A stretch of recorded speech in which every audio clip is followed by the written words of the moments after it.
Halo semuanya, kembali lagi dalam podcast AI Apocalypse. Kali ini kita bakal ngebahas tentang kecerdasan buatan atau yang lebih kita kenal itu sebagai AI. Saya sebagai host Fatia Zahra dan saya mendatangkan beberapa narasumber nih. Mungkin kita bisa kenalan dulu ya. Halo, aku Davina Nanda Gisra. Halo, aku Egisa Margakola. Halo, aku Cynthia Regina Bolan. Halo, aku Paulina. Oke, sebelum kita masuk ke topiknya nih, saya mau nanya, sebenarnya kecerdasan buatan yang kita pakai sekarang nih, itu teknologi kayak apa sih? Menurut kalian tuh gimana? Mungkin dari Kak Davina bisa. Oke, jadi simpelnya kayak generasi itu kayak model bahasa besar, di mana layaknya perpustakaan raksasa yang udah baca triliunan teks dari internet. Jadi dia mempelajari cara bicara manusia. Setelah itu, jadi dia itu nggak cuman nyiapin jawaban, tapi juga mintain jawaban yang paling masuk akal dengan data yang udah tersedia. Ya, bayangin dari yang tadinya cuma bisa main catur, sekarang bisa nyiptain gambar, sekarang bisa bikin esai, gambar, bahkan lagu dalam hitungan detik. Wih, keren juga ya. Tapi semuanya jadi serba instan dong kalau kayak gitu. Kalau dari kamu sendiri gimana? Kalau menurut aku ya, jujur aja, AI itu penyelamat buat aku. Kenapa? Karena AI itu kayak asisten pribadi aku. Kenapa aku bilang kayak asisten pribadi? Misalnya nih, pas aku lagi mau buat makalah, aku tanya AI buat kasih outline. Nah, dia ngasih cara-caranya, gimana sih ngerjain makalah itu, gimana sih isi-isinya itu apa aja. Nah, bukan hanya tugas-tugas kuliah doang sih, bantu aku itu waktu kadang aku kadang coba tanya AI. Nah, menurut aku AI itu ngasih penjelasan yang sangat logis menurut aku. Kenapa begitu? Karena kata-katanya itu masuk banget di hati aku. Karena menurut aku bahasa AI itu bisa menyerupai bahasa anak kecil. Ya, dipikir-pikir emang jadi gampang ya kalau kita emang apalagi kita mahasiswa ya, emang udah bergantung nggak sih sama ini. Tapi kayaknya dari Kak Egis nih kurang setuju ya. Jadi gini, jujur ya, gue bukannya nggak suka sama perkembangan AI zaman sekarang. Cuma kita juga tetap harus waspada nggak sih? Waspada buat hal apa tuh?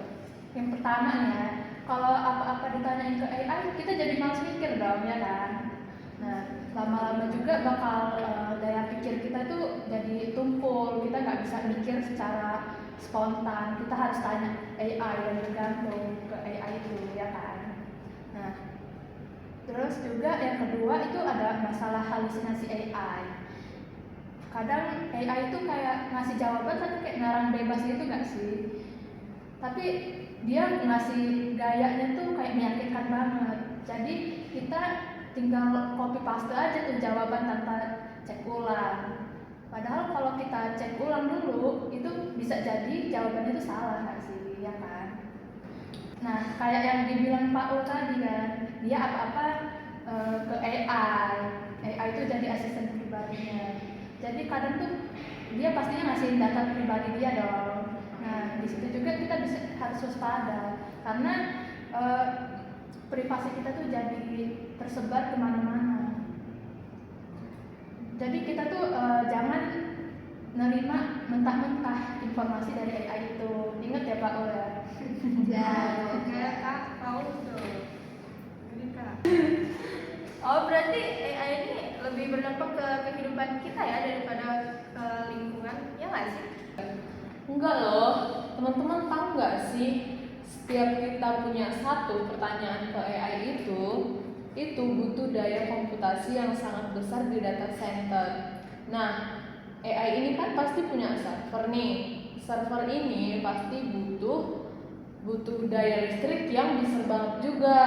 Nah, sekarang ini kan daya listrik itu juga masih banyak menggunakan batu bara. Sedangkan batu bara itu kan dari bumi kita. Berarti semakin banyak tenaga listrik yang digunakan oleh si server untuk AI ini, berarti bumi kita juga kan semakin dikuras habis oleh batu bara yang diambil itu. Jadi AI ini nggak berdampak sama hidup kita sendiri aja, tapi juga berdampak sama bumi kita. Nah, selain itu, server kan panas nih pasti, karena 20-50 pertanyaan kita ke AI itu setara dengan minum setengah liter air bersih buat ngedinginin si server ini. Jadi, penggunaan AI yang tidak bijak dapat membebani sumber daya air bersih dan memperburuk krisis air.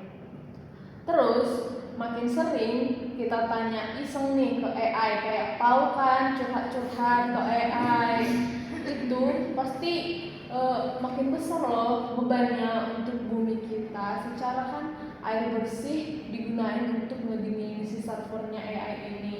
Jadi Paul jangan kebanyakan curhat ke AI deh, nanti bumi kita makin dikuras habis ini. Emang iya sebegitunya dampak AI ke lingkungan kita? Iya teman-teman, jadi nggak hanya itu.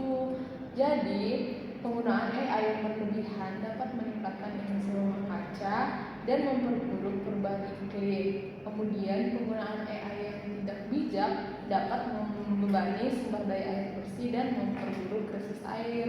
Lalu penggunaan energi yang besar untuk mengoperasikan daya center dapat memperburuk pemanasan global.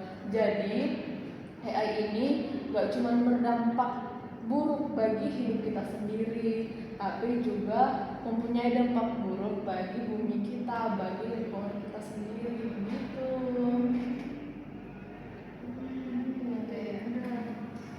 Oke, setelah dengar penjelasan dari narasumber ini, jadi kita punya beberapa pandangan ya, ada yang positif, negatif, dan kita juga jadi tahu dampaknya AI untuk lingkungan kita.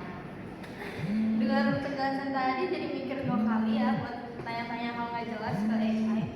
Kayak kita harusnya mungkin nanya seperlunya aja ke AI. Singkat aja nih dari teman-teman, mungkin ada kata-kata yang mau disampaikan untuk penonton kita. Oke, buat teman-teman yang nonton, ikuti perkembangannya, jangan kudet. Gunakan untuk produktivitas, jangan untuk malas-malasan. Jadi selalu verifikasi jawaban AI, jangan percaya 100%. Gunakan AI dengan bijak demi kelestarian bumi. Nah, mantep banget nih diskusi kita untuk hari ini. Ya, tapi topik bahasan kita udah mau habis nih. Semoga pembahasan kita kali ini bisa bermanfaat buat semuanya. Sekian podcast kali ini, semoga bisa bermanfaat bagi kita semua. Saya sebagai host pamit undur diri. Bye-bye.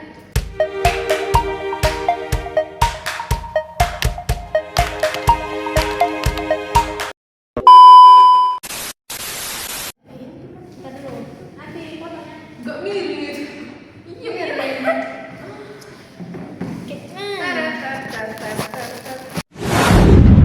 Udah final. Semuanya lihat kamera. 1, 2, 3. Halo semuanya, kembali lagi dengan podcast AI Apocalypse. Kali ini saya bakal membahas tentang kecerdasan buatan atau halo semuanya, kembali lagi dengan podcast